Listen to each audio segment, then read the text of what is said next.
rekan-rekan pasutri, senang dapat kembali jumpa dalam acara Pernikahan Bahagia di kanal YouTube YKB GKI TV. Saya Pendeta Arlianus Larosa. Acara Pernikahan Bahagia sebuah acara untuk saling belajar bagi para pasutri, ya, saling berbagi pengalaman, saling berbagi wawasan agar kehidupan pernikahan kita boleh semakin berkualitas, relasi yang setara dapat terus terjaga sehingga kebahagiaan yang Tuhan anugerahkan dalam perkawinan kita dapat terus kita nikmati. Acara Pernikahan Bahagia dalam episode kali ini adalah kerjasama antara YKB dengan Bina Warga, sebuah lembaga pembinaan milik GKI Sinode Wilayah Jawa Barat. Dan topik kita adalah ketika harus ber-LDR, long distance relationship. Pak Pendeta Hendra dan Ibu Vika nanti akan memberikan penjelasan pengantar kepada kita. Kemudian kita akan benarkan sharing dari Pasutri Denis dan Natali. Dan sudah itu kita akan mendiskusikannya. Bagi rekan pasutri yang bergabung melalui kanal YouTube BKB GKI TV, silakan berinteraksi dengan kami. Silakan tulis komentar Anda atau pertanyaan Anda di chat room yang tersedia. Dan nanti Pak Pendeta Hendra dan Ibu Vika tentu dengan senang hati akan merespons pertanyaan-pertanyaan dan komentar-komentar. Sebelum kita mulai, mari kita berdoa. Kita berdoa.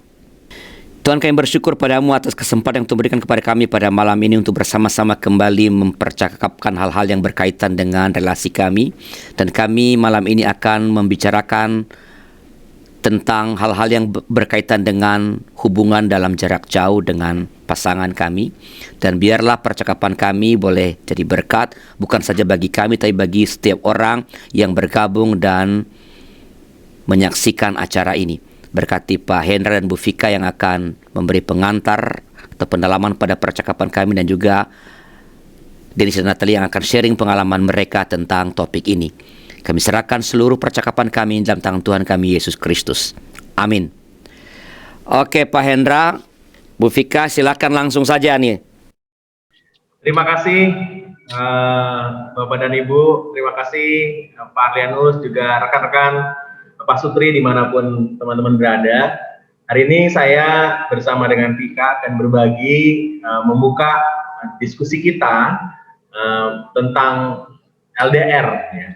Dan saya dan Vika punya beberapa pengalaman LDR.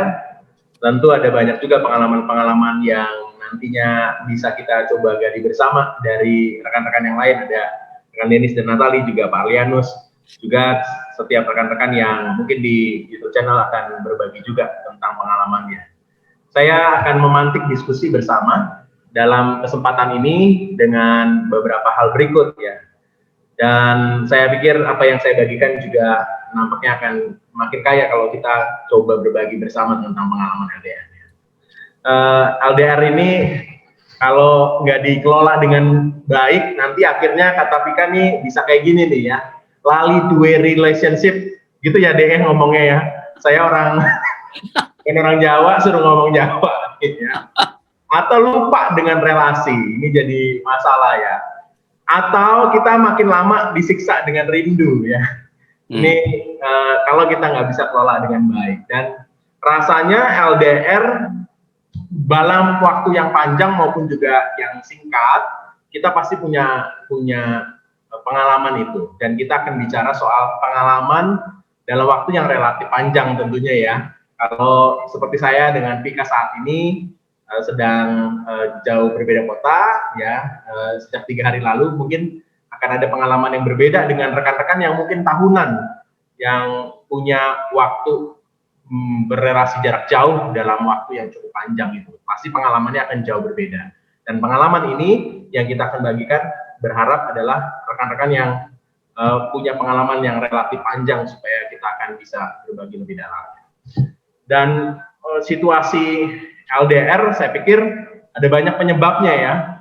Paling banyak adalah pekerjaan karena ada kepercayaan dari perusahaan dan tempatnya harus di luar negeri misalnya, atau di luar kota yang berbeda dengan tempat di mana kita tinggal, pasangan kita tinggal, anak-anak kita tinggal, sehingga kita harus berada dalam jarak yang relatif jauh dan komunikasi terbatas dipisahkan dengan jarak, dan itu membuat banyak sekali pengalaman-pengalaman yang hadir di banyak pasangan dengan LDR, ya. Lalu yang kedua yang studi juga biasanya membuat aku harus terpisah kota maupun juga negara, dan banyak yang studi lanjut yang biasanya lalu membuat tempat tinggal di mana sudah dirintis dari awal pernikahan berbeda kota dan akhirnya harus terjadilah LDR. Atau situasi pandemi ya. Nah, situasi pandemi ini juga ada banyak yang menghadirkan LDR karena situasi karantina yang harus dilakukan, sehingga akhirnya jarak harus menjadi pemisah dalam kebersamaan para pasangan. Dan itu juga dirasakan dengan beberapa pasien-pasien atau tenaga-tenaga khusus yang menangani para pasien di situasi pandemi ini ya. Misalnya para tenaga kesehatan itu juga terpaksa lah harus mengalami LDR dalam situasi pandemi ini. Pandemi bisa membuat situasi LDR itu terjadi dalam kehidupan dengan pasangan. Dan ada kasus khusus. Kasus khusus ini menurut saya juga penting untuk kita perhitungkan supaya kita juga melihat ada realita di masyarakat, ada realita di kehidupan Pak Sutri yang karena kasus khusus lalu menghadapi LDR. Misalnya ada pasangan yang terjerat kasus hukum, lalu akhirnya harus terpisah dengan jarak, dia harus ada di tahanan, dan pasangan ini harus bersama dengan anak-anaknya, dan itu pasti mendapatkan keunikan khusus yang kita juga mungkin perlu jaga gali ya, apa yang mungkin dilakukan dalam akses yang sangat terbatas itu.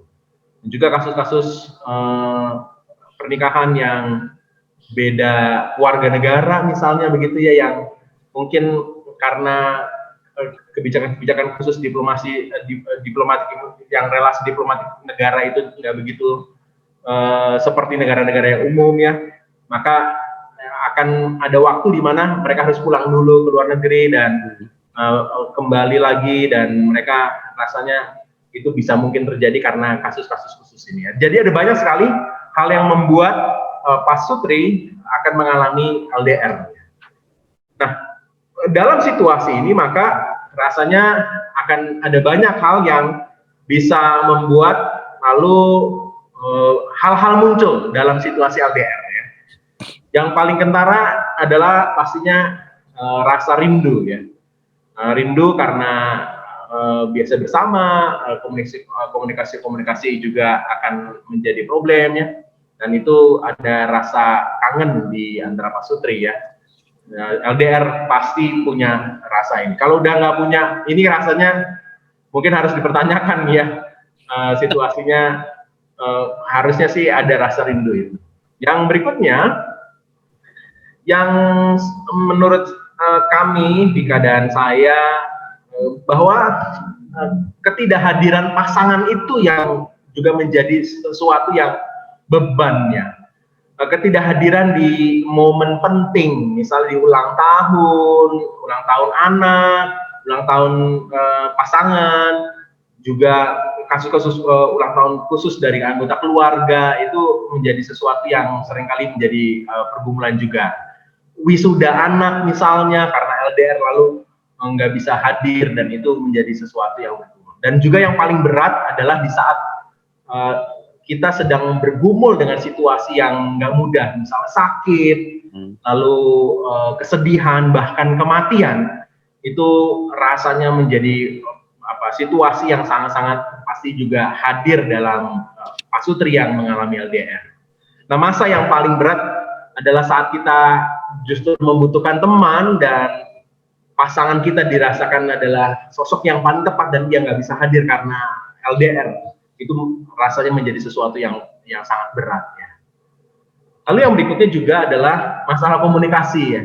Dan ini rasanya berat untuk siapapun, walaupun sudah ada teknologi, tapi kesalahpahaman dalam komunikasi karena teknologi seringkali juga terjadi ya. Ingin ngobrol malah ada masalah sinyal ya. Udah rindu tapi malah terhalang dengan sinyal, atau kesalahan texting ya. Kita salah menggunakan emoticon misalnya jadi masalah, dan itu menjadi problem komunikasi yang rasanya itu dialami juga oleh para orang-orang yang LDR. Lalu perbedaan waktu juga kami pikir menjadi sesuatu yang khusus ya. kita tahu kan ya kalau mood itu juga dipengaruhi juga dengan waktu kita gitu ya. Pas pasangan udah ngantuk berat dengan problem-problem seharian gitu, kita malah lagi seger-segernya karena baru bangun dan siap kerja, dan itu menjadi situasi yang juga berat ya. Anak-anak ketika mau ngobrol dengan papanya yang mungkin di luar negeri, dan itu waktu yang nggak bersamaan, maksudnya ada perbedaan waktu, membuat juga komunikasinya akan menjadi pergumulan khusus nih buat saudara-saudara yang LDR di luar negeri ya. Dan tentunya biaya ya, biaya untuk bertemu jadi sangat mahal. Tiket penerbangan juga atau pengorbanan lain dibandingkan dengan yang LDR, dan itu bisa menghasilkan situasi di mana aduh capek juga ya dengan situasi khusus LDR ini ya. Tapi LDR juga saya pikir menjadi sesuatu yang memberikan keuntungan khusus ya berbanding dengan yang nggak LDR gitu. Apa itu ya? Ya tentunya kalau kita ketemu gitu langsung penuh dengan kesemarakan khusus karena waktu yang terbatas, kita tahu waktunya nggak selalu bersama-sama, maka itu akan menghasilkan sesuatu yang kita akan gunakan dengan maksimal, baik bersama dengan pasangan maupun juga bersama dengan seluruh anggota keluarga, dan itu menjadi sesuatu yang sangat-sangat dirasakan oleh Pak Sutri yang LDR berbanding dengan mereka yang LDR. Berbanding ditambah lagi dengan situasi-situasi khusus lainnya yang rasanya kerinduan orang yang LDR tuh rasanya akan jauh lebih besar daripada yang tidak LDR. Nah, apa yang harus dilakukan dalam LDR ya? Ini sebuah berbagi pengalaman ya. Pika nanti bisa tambahkan dengan apa yang saya sampaikan. Pasti yang utama adalah komunikasi yang berkualitas ya. Telepon, video call, chat itu menjadi ruang-ruang yang besar yang kita harus hidupi, dan rasanya hal-hal yang terjadi sekarang dalam teknologi yang maju ini, masalah komunikasi ternyata bukan hanya dimudahkan, tetapi juga kadang-kala malah bertemu dengan situasi yang sama sebelum ada teknologi komunikasi yang jauh lebih hebat dari sekarang gitu. Kesalahpahaman dan lainnya seperti yang saya sudah sampaikan tadi itu juga mungkin akan bisa terjadi ya. Maka komunikasi yang berkualitas saya pikir penting untuk coba dihidupi. Kualitasnya adalah bagaimana kita memanfaatkan waktu yang terbatas dalam komunikasi yang ada. Dalam perbedaan waktu di negara kita dan negara pasangan, itu harus kita atur sehingga ketika kita punya kesempatan berkomunikasi itu menjadi lebih berkualitas dan maksimal. Yang kedua, melakukan kegiatan-kegiatan bersama. Saya pikir melakukan kegiatan-kegiatan bersama ini masih tetap bisa dilakukan oleh pasangan yang LDR ya. Misalnya main bareng ya. Sekarang ada platform game untuk bisa main bareng, dan saya pikir itu bisa dilakukan bersama-sama, bahkan bersama dengan seluruh anggota keluarga, bukan hanya pasangan tetapi juga dengan anak-anak dan juga seluruh anggota keluarga. Rasanya main bareng bisa dilakukan, nonton bareng ya, itu juga bisa kita lakukan, dan ini bisa juga menghadirkan kebersamaan dalam kehidupan pasangan yang LDR. Saya dan Vika kita beda kota, tapi kita coba pada waktu jam doa kita, pagi maupun malam, kita video call dan kita saling doakan, dan ini menurut saya menjadi kegiatan bersama yang bisa kita lakukan dalam jarak yang memisahkan kita, tapi dalam kesatuan hati di waktu yang bersamaan kita bisa melakukan kegiatan bersama, dan kualitas kebersamaannya menurut saya bisa kita temukan walaupun kita berbeda jarak. Lalu berikan kejutan ya, sekarang kurir-kurir banyak sekali, paket-paket untuk bisa kita kirim kalau memang bahasa cintanya pasangan kita adalah gift ya, itu menurut saya sangat baik ya. Kehadiran saya pikir juga penting ya. Kalau kita mau memberikan kejutan pada pasangan begitu yang LDR, bisa tiba-tiba hadir ya gitu, itu menjadikan sesuatu yang pasti sangat-sangat membekas dengan bahasa cinta pasangan yang cocok dengan kehadiran kita ya. Atau ucapan ya, Itu kejutan-kejutan yang menurut saya bisa kita sampaikan di ruang yang terbatas ini ya. Dengan tentunya dengan bantuan kurir atau orang-orang terdekat kita bisa mengungkapkan kejutan-kejutan itu. Dan yang nggak kalah penting begini, berulang-ulang istri saya selalu mengatakan, Vika selalu mengatakan, ya kebahagiaan kita itu ya kita yang membentuk dan kita yang harusnya bisa menetapkannya gitu, bukan diukur dengan orang lain ya. Orang yang bahagia itu akan menjadikan dia mampu untuk menghadirkan kebahagiaan, bahwa dirinya bisa membuat pasangannya bahagia kalau dia sendiri ya udah selesai dengan dirinya, kira-kira begitu, supaya akhirnya dia nggak menuntut jadi berekspektasi yang berlebihan pada saat yang sama pasangannya juga punya ekspektasi yang berlebihan. Jadi akhirnya perjumpaan ketika terjadi buat pasangan yang LDR malah saling tuntut ya, bukan siap untuk membahagiakan pasangannya. Humor juga menjadi hal-hal yang baik sekali. Kita kalau berdekatan saja, kalau ada hal-hal lucu dalam rumah misalnya, itu bisa mencairkan suasana, apalagi kalau kita terus bisa berbagi pengalaman lucu kita yang kita rasakan kepada pasangan kita yang berbeda jarak, dan itu saya pikir itu bisa menyatukan kita ya. Dan yang terakhir menurut saya yang sangat-sangat penting adalah temukan tujuan mulia dari terjadinya LDR ini. Alasan kuat yang membuat situasi berat ini bisa dijalani. Kenapa kita LDR ini? Karena pekerjaan mungkin, karena studi. Dan kenapa harus kita tempuh ini? Ada hal mulia apa di balik itu? Dan itu yang membuat kita akhirnya terus mengatakan bahwa kita sedang menjalani sesuatu yang memang ada tujuan mulianya, dan itu menguatkan kita. Saya pikir ini hal-hal yang penting untuk kita sadari buat rekan-rekan yang LDR karena pekerjaan. Harus dimaknai bahwa pekerjaan itu hal mulianya apa, yang studi atau hal yang lainnya itu menurut saya penting untuk bisa kita hidupi, sehingga akhirnya kita menemukan hal-hal yang baik dalam kehidupan pasangan kita. Mungkin ini yang bisa saya bagikan, dan saya berharap bisa kita terus perdalam dengan diskusi. Oke, terima kasih Pak Hendra. Vika mau menambahkan sesuatu, silakan. Ya Pak, kalau saya mungkin lebih menitik beratkan adalah ketika LDR karena kasus khusus ya, mungkin konflik. Jadi kalau LDR tapi dalam kondisi yang harmonis, itu mungkin bisa lebih pasangan bisa komunikasinya masih berjalan dengan baik. Tapi ketika dalam konflik itu yang seringkali kemudian akhirnya bisa mengarah ke buruk, atau sebaliknya bisa jadi positif karena berjauhan dan bisa saling introspeksi, atau malah bisa menjadi buruk.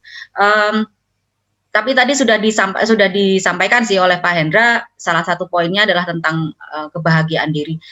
Ketika saya berjauhan dulu, kalau saya flashback sharing pengalaman, ketika kami berjauhan dulu sekitar 5-6 tahunan, berat, tapi karena belum menemukan bahagia diri itu tadi, self happiness itu menjadi sesuatu hal yang nggak mengarah kemana-mana, menjadi LDR menjadi sesuatu yang malah membebaskan itu. Nah jadi yang harusnya ada kerinduan atau ada kebutuhan untuk bahwa orang kalau memiliki perasaan yang dalam, cinta itu kan pasti ada keinginan untuk berdekatan secara fisik. Kalaupun misalnya sulit untuk ketemu, ada keinginan untuk komunikasi, melihat wajahnya dan lain-lain. Tapi ketika dalam konflik mungkin malah sebaliknya, itu menjadi sesuatu hal yang membebaskan karena aku tidak harus bersama denganmu. Itu yang kemudian saya melihatnya bahwa iya, karena saya belum tahu bahwa kebahagiaan tidak bisa saya gantungkan kepada situasi atau orang lain. Kebahagiaan harus muncul dalam diri saya. Self happiness, atau saya suka sekali dengan kata-kata happiness is a homemade. Artinya ya saya yang menciptakan, saya yang membuat saya bahagia seperti apa. Maka itu langkah awal gitu. Jadi dan kemudian ketika kemudian karena pandemi kami jadi lebih sering bareng-bareng, saya menemukan satu hal lagi adalah bahwa apakah pasangan kita anggap dia adalah you are my home, kamu rumahku, bukan sebagai bangunan tapi apa ya Pak, home gitu. Jadi feeling homey bersama dengan dia gitu. Bahwa disinilah di sini bersamamulah aku nyaman, bersamamulah aku merasa bahwa aku bisa menjadi siapapun dan apapun, dan aku disitulah mungkin kita jadi bisa juga bahwa ketika harus berjauhan pun, tapi rumahku adalah bersamamu. Di sana kamulah yang nantinya akan kutuju ketika ini selesai, karena kamulah rumahku, home gitu. Mungkin bisa menjadi ini. Kalau kita merasa bahwa aku sudah punya rumah, maka kita nggak akan cari rumah-rumah yang lain yang lebih nyaman atau yang apa. Karena disitulah yang paling nyaman adalah ketika aku bersama denganmu. Itu mungkin Pak tambahan. Oke, terima kasih Pak Hendra dan Bu Vika atas sharingnya. Baik dari tadi Pak Hendra bicara tentang apa yang memungkinkan orang ber-LDR, atau mungkin lebih cepat memaksa orang ya, bukan memungkinkan, memaksa orang ber-LDR. Lalu apa yang terjadi ya, rasa rindu dan sebagainya. Lalu ada unsur positifnya ternyata ya ber-LDR itu ya, ketika ketemu. Wow, jadi sangat excited begitu ketika ketemu karena waktunya mungkin terbatas, ya. Lalu apa yang dirasakan di dalam ketika berlangsung kita berada di tempat atau jarak yang jauh dengan pasangan, dan juga kebahagiaan atau kegembiraan yang tetap tersedia di dalamnya. Sebelum kita mendengarkan sharing dari Pak Sutri Denis Natali, kita dengarkan dulu informasi berikut ini.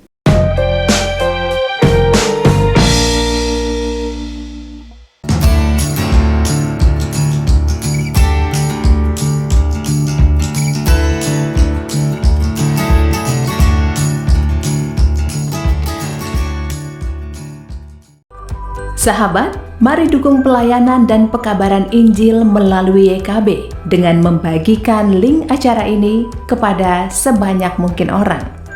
Dukungan juga dapat saudara lakukan dengan mentransfer dukungan finansial ke rekening BCA ke nomor 450 305 2990 450 305 2990 atas nama Yayasan Komunikasi Bersama.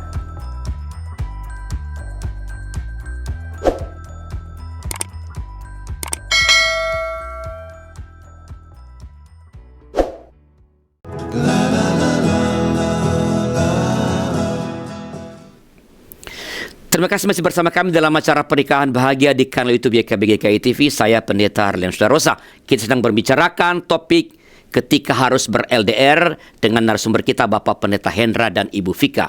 Sekarang kita mendengarkan sharing dari Pak Sutri, Denis, dan Natali. Denis, Natali, silakan. Jadi situasinya saya sama Natali waktu itu tahun 2016 kita bicara-bicara sama teman, dan ada dream ya, ada keinginan untuk kita coba tinggal di Australia, di Perth.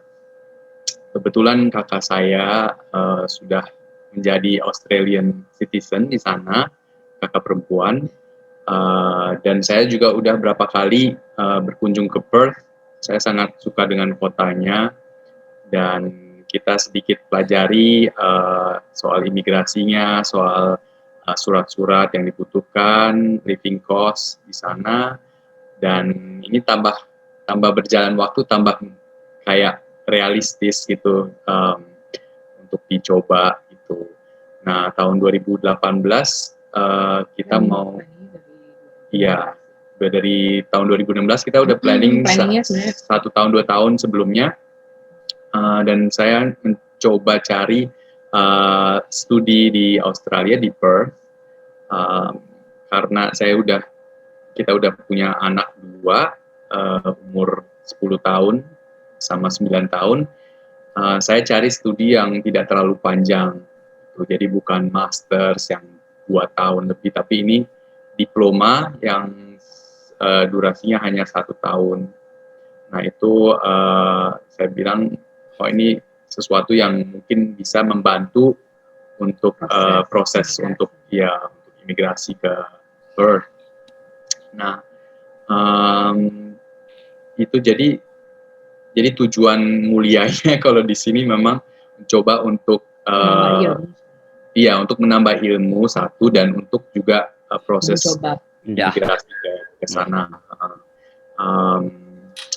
Tapi ya persiapannya memang kita benar-benar pikirkan sangat-sangat dalam, dan terutama karena ada anak-anak gitu ya, maksudnya kita udah menikah sejak 2006. Berarti 10 tahun udah ya waktu itu. Ya, jadi udah 10 tahun living bersama, sebelum itu tidak pernah LDR. Paling beda kamar. Beda kamar. Tapi beda kamar ya. Kok saya baru tahu ini. Oke. Ya, jadi itu backgroundnya itu ya, studi sama pengen coba. Dan di sana ada GKI juga, GKI Perth. Itu juga jadi salah satu, karena ada kemungkinan untuk studi di kota lain, misalnya di Melbourne atau di Sydney. Tapi karena kita tahu ada GKI di Perth, itu menjadi tambah plannya tambah kokoh gitu, maksudnya tambah confident. Di sana kita tidak akan, atau saya masih tidak ada akan lupa. Komunitas ya. Ya. Itu ada nambahin background. Iya, jadi sebenarnya kalau saya mau bilang tuh butuh persiap untuk LDR ini kan ada 2 ya. Maksudnya yang seperti tadi banyak background. Bisa jadi yang ada yang mendadak, misalnya harus tugas. Nah itu kadang-kadang persiapannya enggak. Ya maksudnya persiapannya singkat. Tapi saya bersyukur tuh waktu itu emang persiapannya saya buat saya kayaknya memang udah mateng gitu. 2 tahun kita mempersiapkan. Jadi sampai yang istilahnya, kita ketemu berapa kali nih dalam 1 tahun, itu aja udah kita persiapkan gitu loh Pak. Jadi yang pas anak-anak libur itu waktunya kita kalau nggak Dennis yang kesini, saya yang sana sama anak-anak gitu. Jadi sebenarnya tiap 3 bulan kita bertemu gitu. Jadi ada 4 kali ya, 4 atau 3 kali gitu. Kita bertemu gitu. Sebenarnya sering juga ya, kayaknya aku sendiri juga sering nggak bawa anak-anak, saya bebas aja. Ya, yang pertama pas mengantar, karena Natali mau tahu saya tinggal di mana. Itu dulu memastikan ya. Sampai kos-kosannya harus dia yang pilih. Iya, kos-kosannya harus. Nggak boleh deket sama tempat hiburan. Padahal walaupun jauh dia bisa pergi aja, emang kenapa? Iya sih. Oke. Ya itu sih, maksudnya mau bilang aja LDR ini bukan keputusan yang mudah kalau memang dipersiapkan jauh gitu. Tapi karena kita yang tadi balik ke Pak Pendeta Hendra ada, maksudnya tujuannya apa gitu. Jadi ya itu dia, butuh persiapan yang, dan kita bersyukur kita mempersiapkannya baik lah, maksudnya ini lah gitu.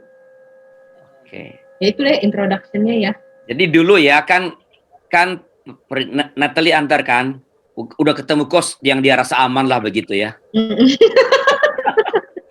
And then kan Natali kembali ke Jakarta. Ya. Pertanyaan saya kepada Dennis dan Natali, ketika Natali pulang ke Jakarta dan Dennis balik ke tempat kos, apa yang dirasakan? Ketika Natali tiba di Indonesia, tentu ada happy karena ketemu anak-anak. Tapi malamnya ketika tidur lalu nggak ada Dennis, apa yang dirasakan?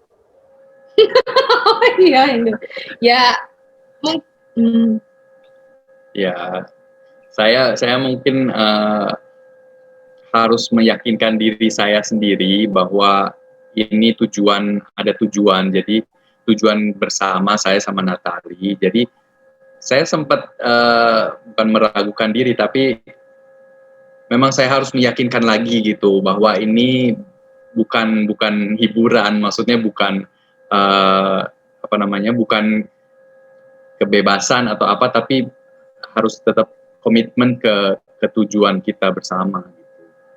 Ya yang Itu dari ya yang dirasakan tuh gini loh, yang dirasakan gini, Natali rasakan bahwa memang ini berat, tapi karena Natali maksudnya kita berdua fokus kepada apa tujuan kita memilih LDR itu, jadi saya itu ya kangen ya dipendem ya, bukan dipendem ya, maksudnya ya saya ada kehilangan lah Pak di maksudnya istilahnya balik ke kamar sendirian ya, itu kan memang ada rasa kehilangan gitu ya Pak gitu. Berdoa juga akhirnya saya sendiri, tapi dia di sana juga berdoa gitu, tapi kita kita tidak di satu tempat tidur untuk sama-sama berdoa gitu. Yaitu memang situasi yang berbeda gitu. Dennis waktu itu langsung pulang ke tempat kos, bisa langsung pulang atau mampir dulu kemana untuk let's say mencoba nenangin diri? Ya, memang ada rasa sedikit karena segini Pak Arlianus ya sama Pak Hendra, jadi saking lamanya kita udah tinggal bersama, kadang-kadang pikiran saya itu sama dia nggak tahu yang mana kayak lupa punya opini sendiri gitu, saking kita selalu live together ya. Jadi semuanya harus musyawarah. Kadang-kadang saya mau makan sesuatu nih, saya nggak tahu dia yang mau atau saya yang mau sebenarnya restorannya. Jadi pertama saya di sana saya cari makan yang saya yang disukai.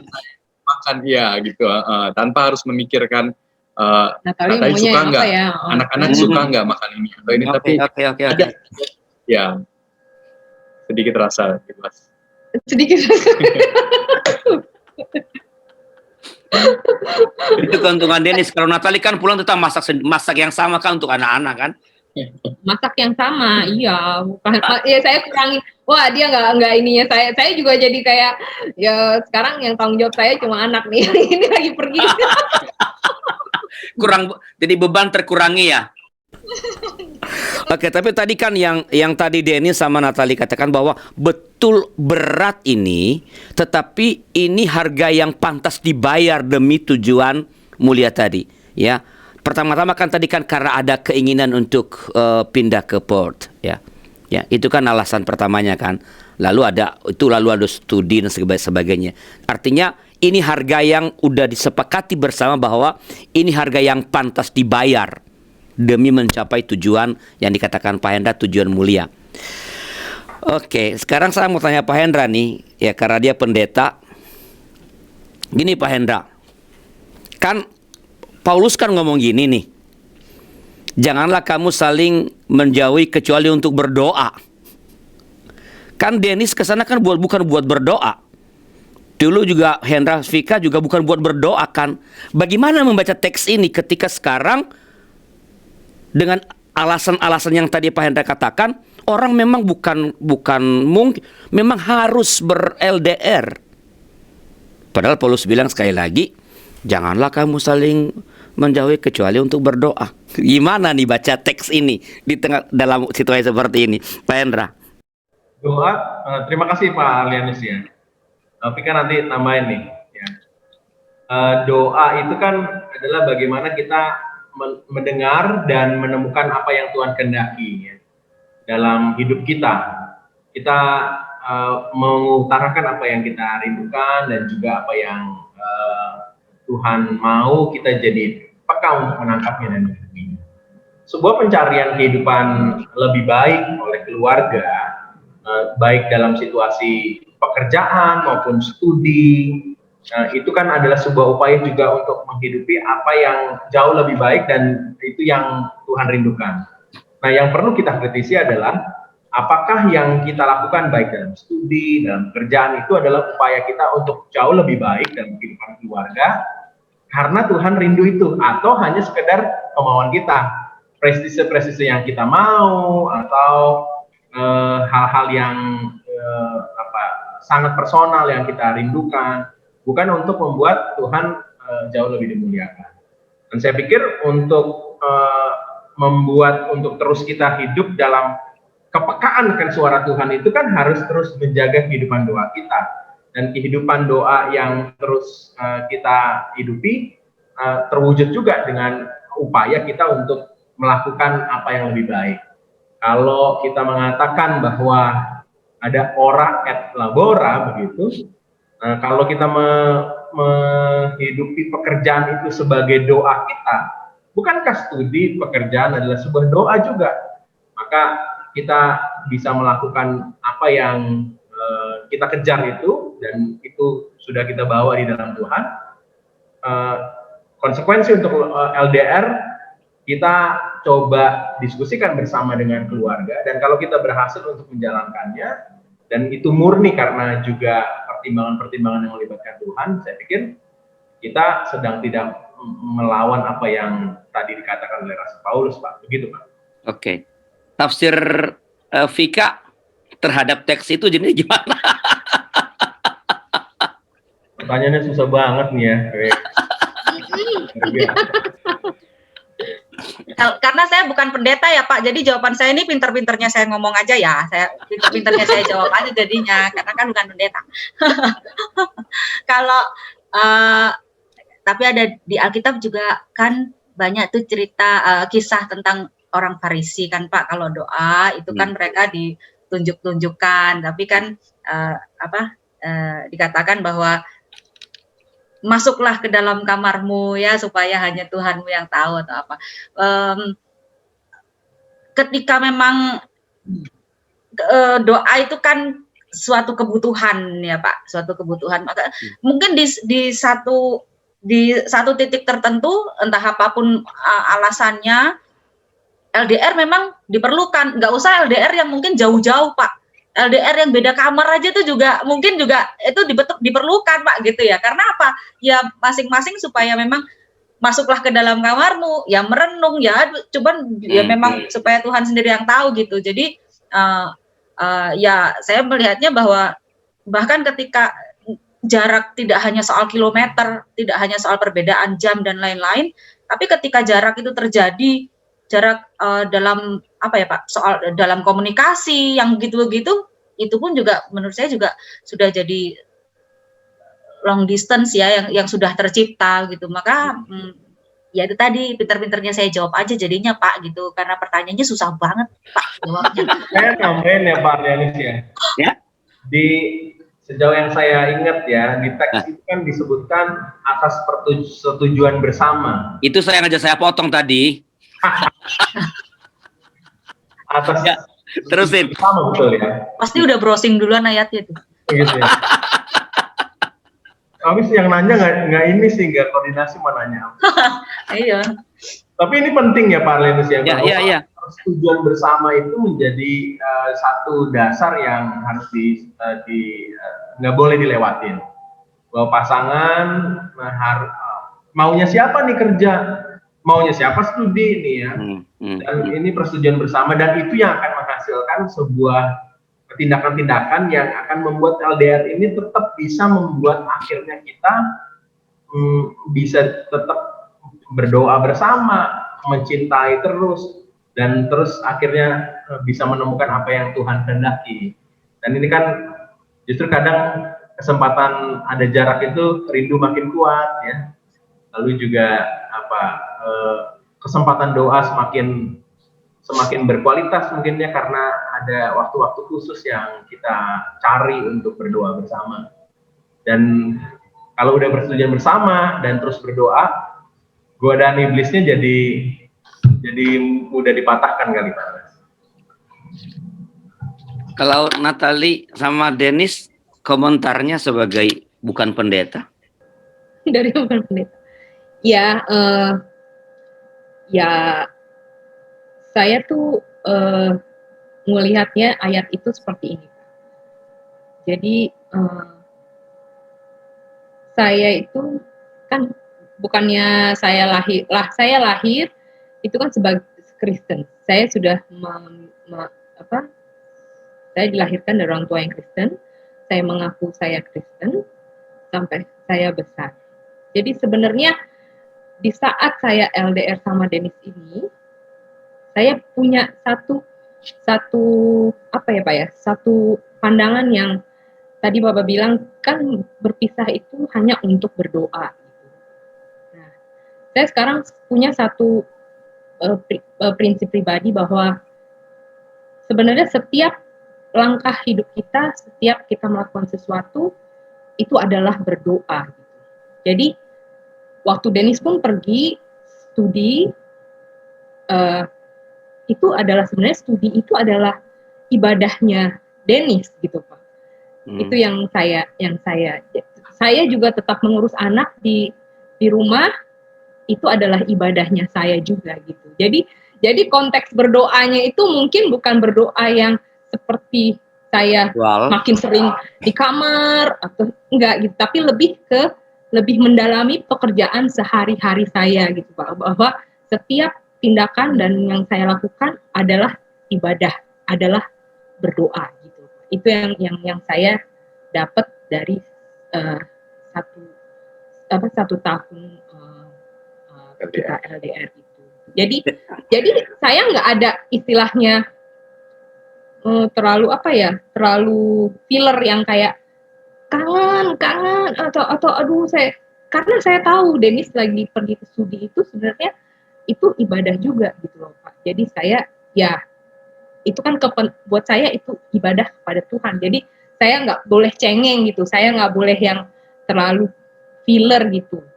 Karena saya ini selama dia nggak LDR selama saya 10 tahun sebelum kita planning itu berarti 12 tahun ya. Berarti kamu kan cuma pergi. Itu dia helpful banget kan Pak, gitu. Dia helpful dengan anak-anak, dia bisa ngurusin anak-anak juga. Banyak yang kehilangan sebenarnya kan ketika dia pergi kan. Iya, betul. Saya kehilangan yang bantuin. Enggak. Baik. Jadi ya itu, tapi ya itu saya harus benar-benar ikhlas untuk menjalani kesulitan saya waktu saya sendiri di rumah, karena saya tahu ya Dennis itu lagi beribadah juga gitu, tapi konteks dia adalah dia sedang menimba ilmu gitu. Jadi kalian tidak merasa melanggar nasihat Paulus ya itu ya ketika sedang ber-LDR itu. Dennis, mengapa kamu merasa nggak melanggar itu? Ya, mungkin kalau yang Paulus katakan adalah untuk berdoa, berpisah, ya itu kan mungkin berpisahnya karena berantem atau berpisahnya karena ada konflik, Pak. Jadi ya lebih konteksnya berdoa gitu. Tapi kan kalau kita sebenarnya enggak ya konflik yang sedikit-sedikit mah ya pasti selalu ada ya Pak, maksudnya sebagai suami istri. Cuma yang khusus yang ini ya bukan karena konflik. Dasarnya bukan untuk itu. Ya, jadi bisa saya katakan begini kan. Jadi bisakah begini bahwa LDR yang kalian jalani itu adalah bagian dari yang kalian kerjakan untuk mencapai yang kalian mohonkan kepada Tuhan pada waktu itu, yaitu supaya kalian bisa pindah ke Perth. Ya. Ya, jadi ini adalah memang untuk menjadi bagian dari yang tadi Pak Dua katakan itu kan berdoa juga, bagian dari usaha, karena berdoa kepada Tuhan kan nggak cuma doa dong, Tuhan saya minta mobil dan besok datang mobilnya, kan mesti bekerja untuk dapat mobil walaupun berdoa gitu kan. Jadi bahwa LDR ini adalah bagian dari yang kalian mesti kerjakan memang karena kalian telah memohon kepada Tuhan untuk pindah ke Perth. Walaupun pada akhirnya kalian tetap di Indonesia, tapi artinya kalian tidak hanya ngomong aja mohon-mohon ke Tuhan, tapi melakukan sesuatu sebagai bagian dari doa kepada Tuhan. Begitukah? Ya, ada satu lagi yang Natali mau sharingkan ke topik kita ini. Ya. Jadi waktu itu ada juga seperti ini. Karena 10 tahun itu, 12 tahun itu kita merasa selalu dekat ya Pak ya. Selalu dekat. justru karena itu yang membuat saya aku kayak jadi kayak apa ya, rasanya itu ya biasa aja kayak gitu.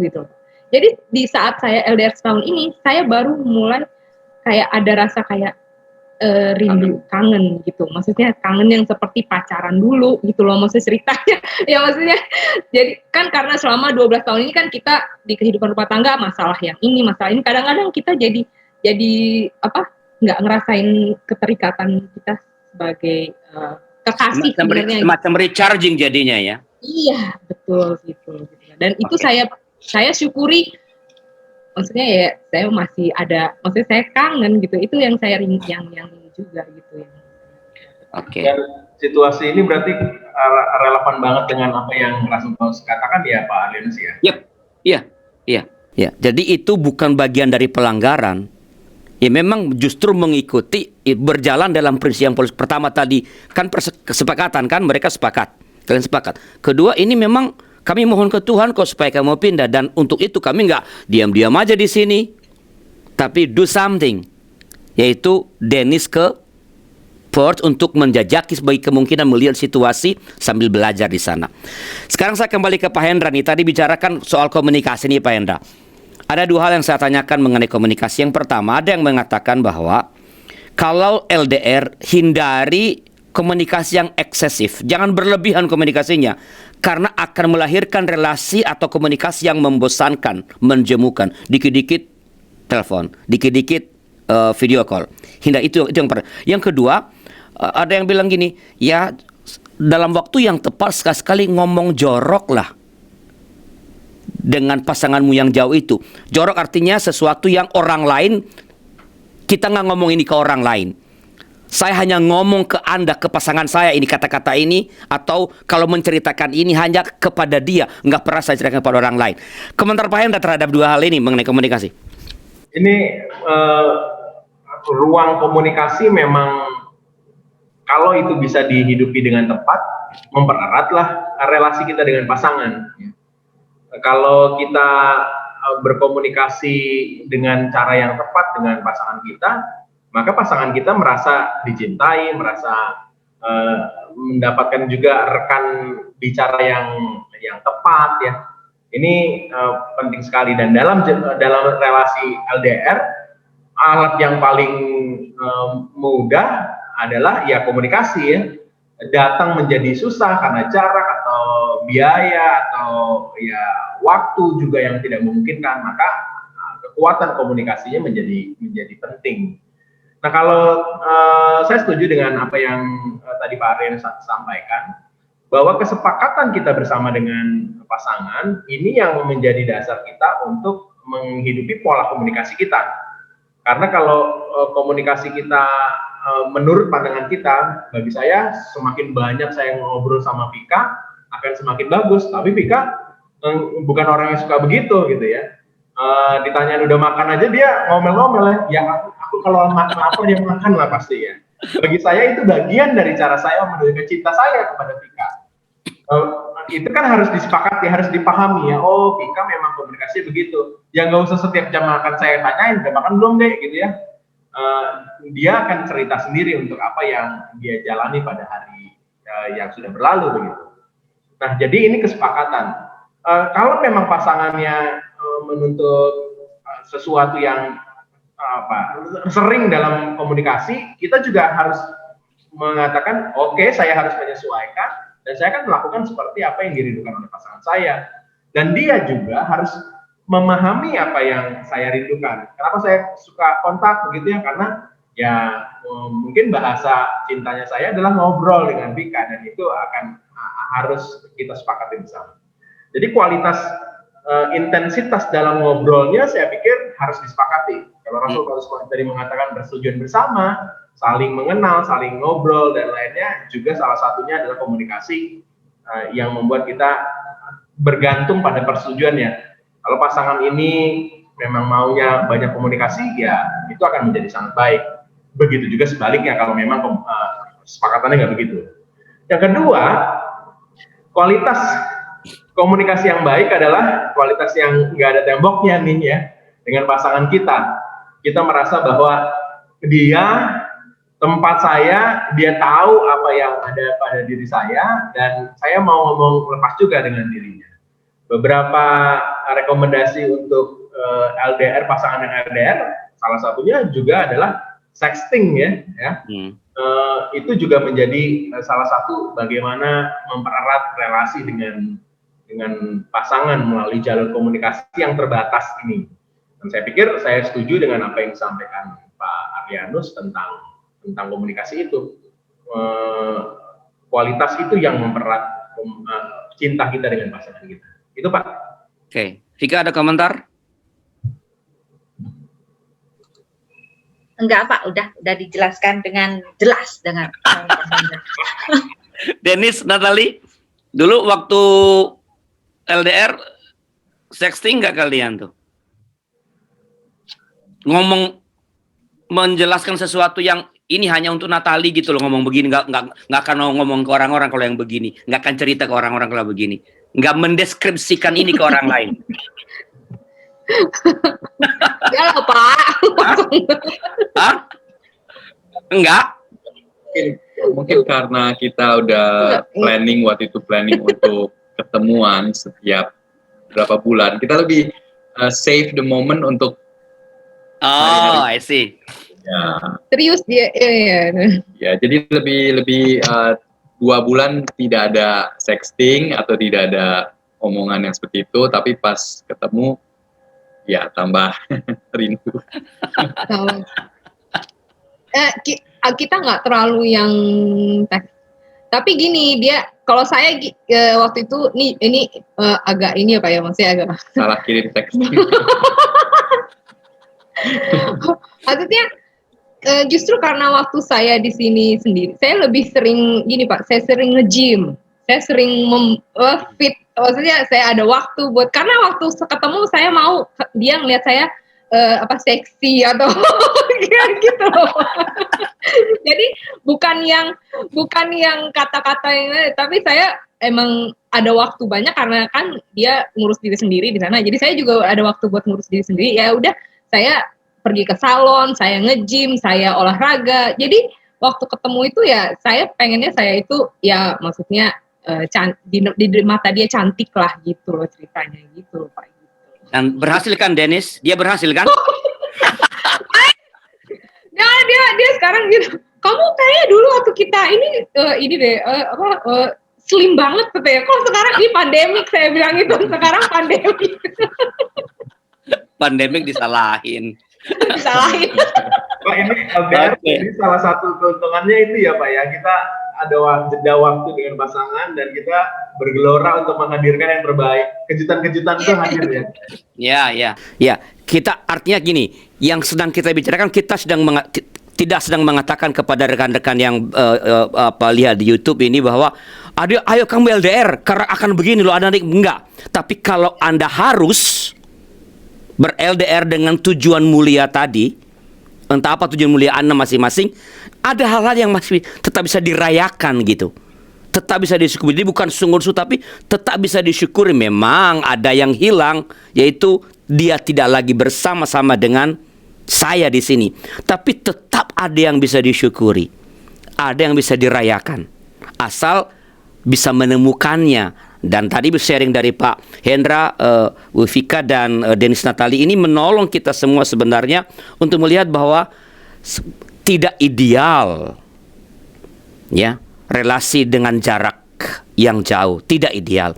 Tapi andaikan Anda harus mengalaminya, lihatlah ada hal-hal yang bisa kita kerjakan, yang bisa kita lakukan, dan yang bisa kita syukuri, bahkan rayakan, karena di dalam tetap kita bisa membangun relasi yang tetap baik dan berkualitas.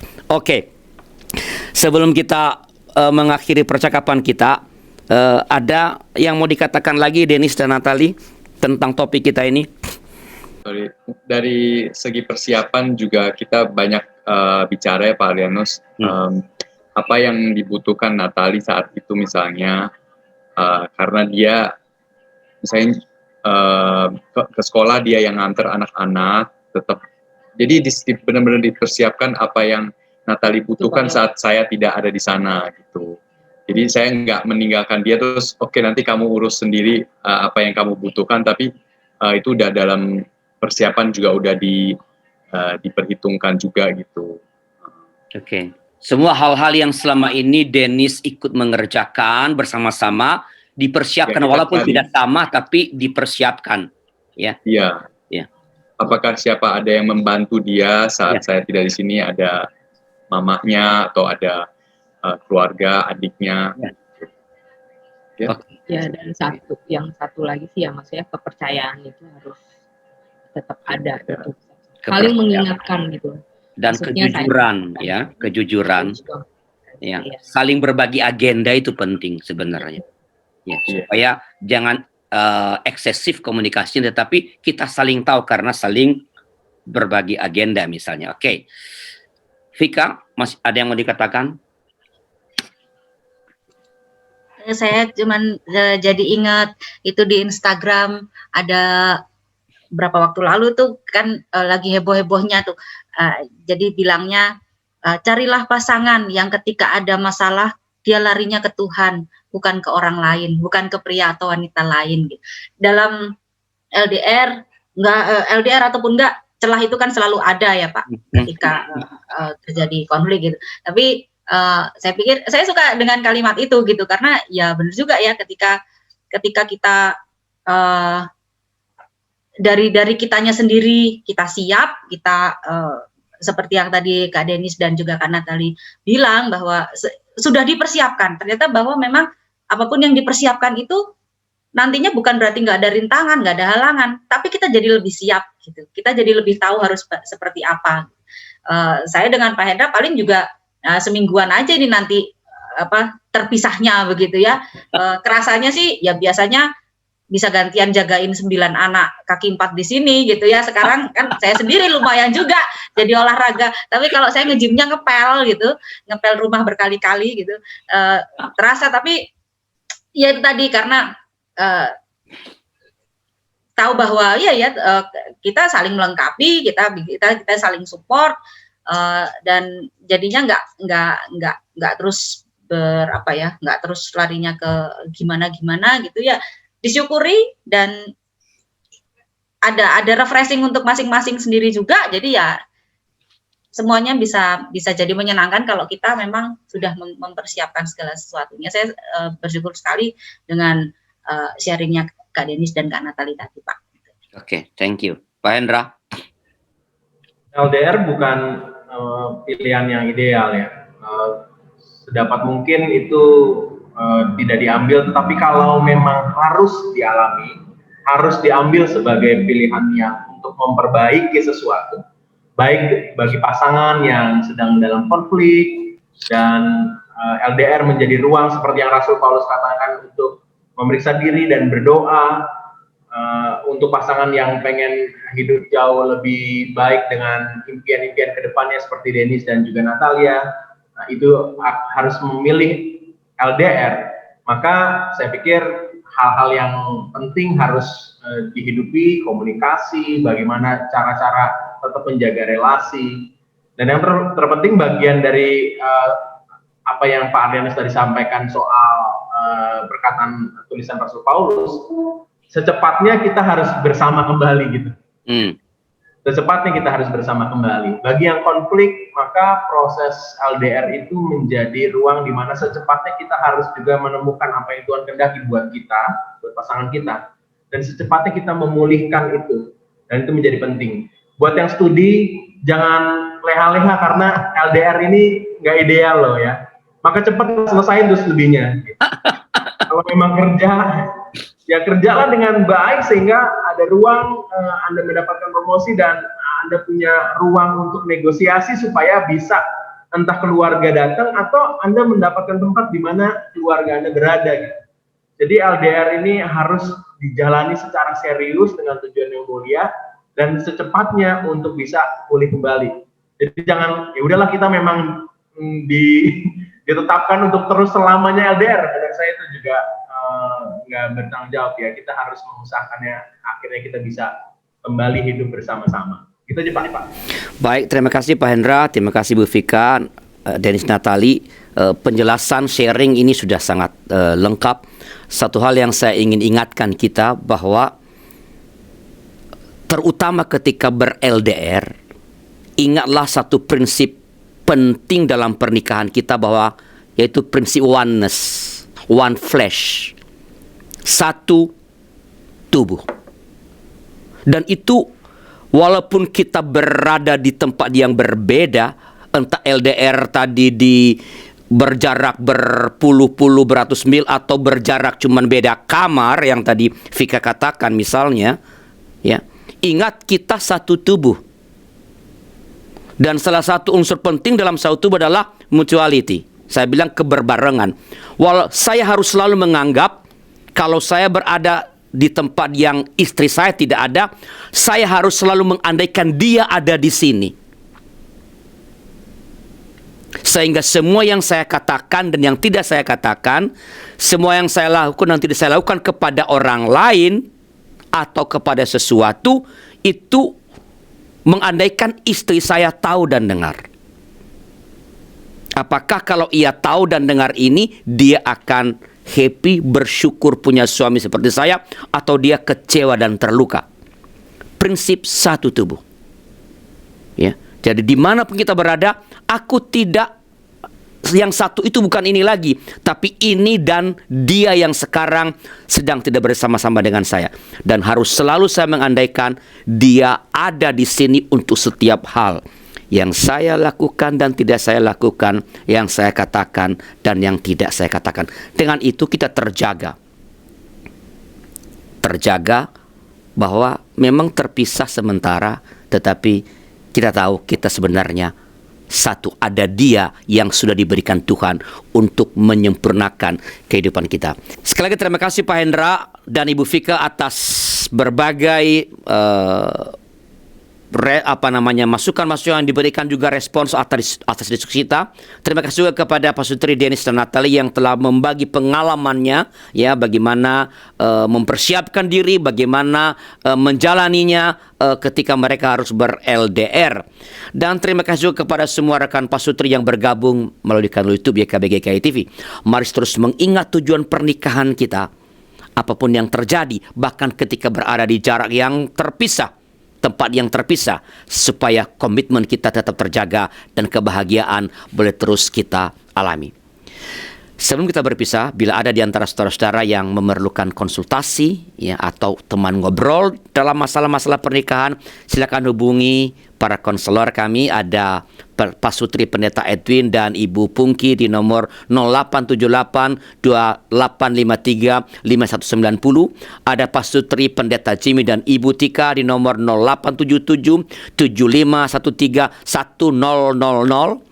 Ada Pak Sutri Pendeta Hendra dan Ibu Vika di nomor 0812 3960 dan 1234. Dan ada Pak Sutri Pendeta Daud dan Ibu Christine di nomor 0813 8073 5250. Dan kita akan tutup dengan bersama-sama berdoa. Pak Hendra, saya mohon untuk menutup dalam doa. Pak Hendra, silakan. Mari kita berdoa.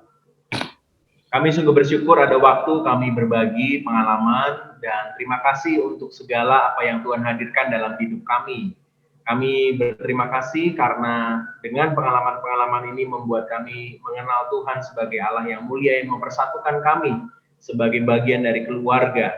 Kami saat ini mau berdoa, ya Tuhan, untuk pasangan-pasangan yang sedang berada dalam situasi LDR. Kami berdoa, ya Tuhan, agar apa yang mereka sepakati ini benar-benar juga Tuhan bekerja untuk membuat mereka mendapatkan apa yang Tuhan rindukan. Baik yang studi, Tuhan bantu agar pencapaiannya berhasil dengan baik. Baik yang bekerja juga boleh juga menghasilkan sesuatu yang juga Tuhan berkenan. Apalagi mereka yang sedang berkonflik, ya Tuhan, pulihkanlah. Sehingga waktu LDR ini benar-benar menjadi waktu pemulihan yang benar-benar Tuhan nyatakan baik bagi pasangan maupun juga bagi seluruh keluarga. Kami berdoa, ya Tuhan, agar rekan-rekan kami ditolong Tuhan untuk menapaki masa-masa LDR ini dengan baik dan tetap terus setia dan mau menghidupi cinta dengan pasangannya. Kami bersyukur untuk program ini, pertemukan kami dengan program di minggu depan, yang kiranya Tuhan terus menolong setiap pasangan. Diberkatilah rumah tangga kami, diberkatilah setiap karya-karya yang dilakukan oleh Bina Warga, YKB, dan juga setiap keluarga-keluarga jemaat Tuhan. Kami bersyukur untuk Dennis dan Natalia, terima kasih untuk setiap apa yang boleh Tuhan hadirkan. Vika, hamba, juga Pak Lianus dan seluruh rekan-rekan di YKB, Tuhan berkatilah. Dalam Kristus, amin. Terima kasih sekali lagi Pak Hendra, Bu Vika, Pak Sutri, Dennis, Natali, dan terima kasih kepada semua rekan Pak Sutri. Kita jumpa pada hari Kamis depan tentu dengan topik yang berbeda. Tuhan kiranya terus memberkati pernikahan kita. Sampai jumpa.